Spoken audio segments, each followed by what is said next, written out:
Do you know the one thing that all beginner video editors have in common? We basically all start out making videos that aren't that great. And that's totally fine. The best way to learn video editing is to jump in headfirst. So if you make a few bad videos to start out, that's so much better than not making videos. Take it from me, a former bad video editor. That being said, there are some common pitfalls that we can all try to avoid even if you're just getting started. So in today's video, I'm going to take you through a list of the most common video editing mistakes that beginners make, and I'm going to let you know how you can fix them. Once again, I know these mistakes because I myself was guilty of making them. Let's go ahead and jump in.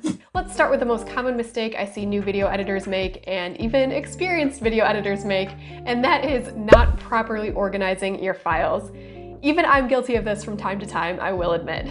But being organized with how you name your files and store your files is going to save you so much time in the long run. I only realized how important this was when I was working on a bigger project that had a ton of video files, and every time I needed to add a new clip to the timeline, I would spend so much time searching through all of the video clips to find the one I was looking for, when I could have just gone and named them in the first place, and that would have saved me so much time. A common way to name your files is first by putting the date. It's especially important to put the date if you're shooting a project that takes you a long period of time.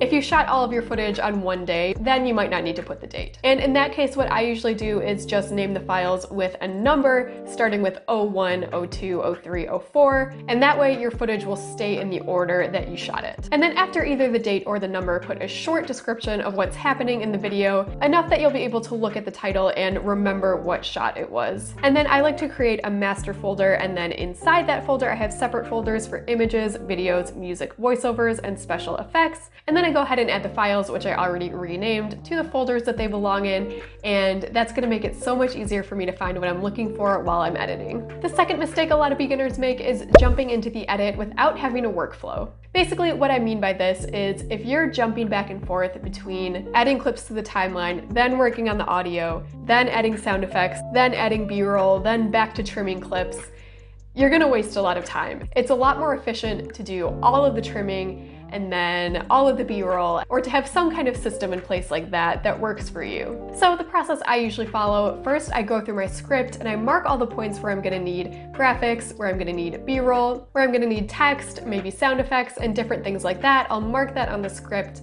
and then I'll go ahead and arrange and trim all my video clips so that they match the script. And then I have a pretty good idea of where everything needs to go. So next I'll go through and add B-roll, then I'll do text, and then graphics. And then the final step for me is usually adding the music track. You don't have to edit in that exact same sequence, but I do recommend the first thing you do is go through and trim and arrange all of your clips. And from there, you might want to jump to color grading, you might want to jump to B-roll, whatever works for you. But you do want to have a plan of what sequence you want to edit in. It's just going to make things a lot easier. The third mistake is letting clips run for too long. There are certain times when you're going to want to have a really long clip, but in general, you want your edits to be as concise as possible. So basically, with every clip, you're looking for the latest point that you can jump into that clip and the earliest point that you can jump out. Even in a talking video like this, if I let this clip go on for even just a second longer than it needs to, it feels like it drags. A lot of editors on YouTube will use the 5 to 7 second rule, so basically every 5 to 7 seconds, the visual on screen changes either by adding B-roll or switching to another camera angle, or even by adding text. You can even see that rule play out if you go back and watch this video from the beginning, or if you watch some of the other videos on our channel. It's a great way to keep your video from being too monotonous, and a few of the ways that you can achieve this is by cutting to a different camera angle, or even just zooming in the clip. Or if you only shot with one camera, you can even just crop in the clip. You can also add B-roll, text, or graphics. The fourth mistake is having too many jump cuts in your video. A simple cut is the most common transition, and it is the transition that you want to use most often, but jump cuts become a bit of a problem when your subject moves just slightly so that there's just that little jump in between frames. Now, it is a good idea to remove pauses in your sentences, so that's why jump cuts show up so often in videos. So here are some ways you can avoid them. First, you can have a 2-camera setup. Then when you're cutting out pauses in between your talking, you can try switching to the other angle for the next shot. Whenever you're using 2 cameras, be sure to use the 30-degree rule, which basically means that between camera 1 and camera 2, there should be a 30-degree difference. That's going to be different enough, so switching between the 2 cameras won't look jumpy. If you only have access to 1 camera, then what you can do is zoom in some of the clips so that they don't look like the exact same clip, or you can always cover up jump cuts with B-roll. The 5th mistake is not cutting on action. Now, this is a big one. Cutting on action is a small thing that's gonna make a really big difference in your videos. So let's say you took a video of someone playing guitar and you took that video from 2 different angles. You want to find an action in that video that you can cut on, so even something really small like strumming the guitar.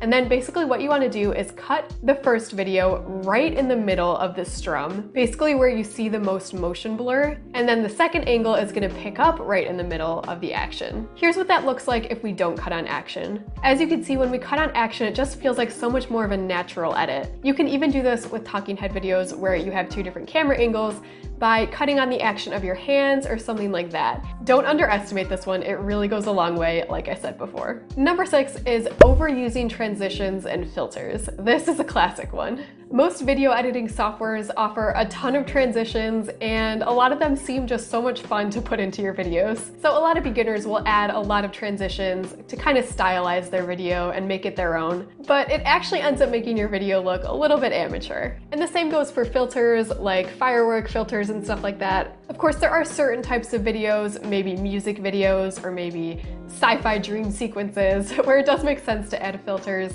to really stylize the video.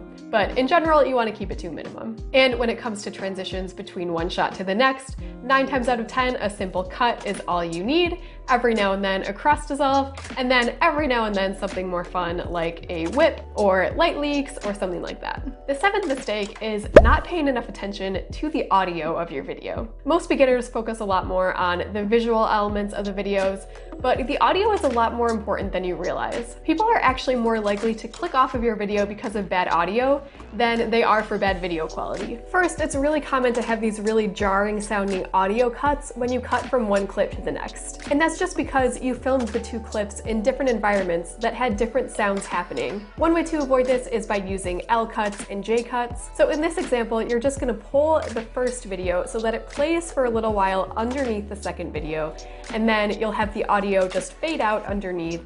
So that's going to be a lot less of a jarring cut. Have a listen to how it sounds now. You also want to think a lot about the music that you're picking out for your video. You want to make sure that the music fits the mood you're going for.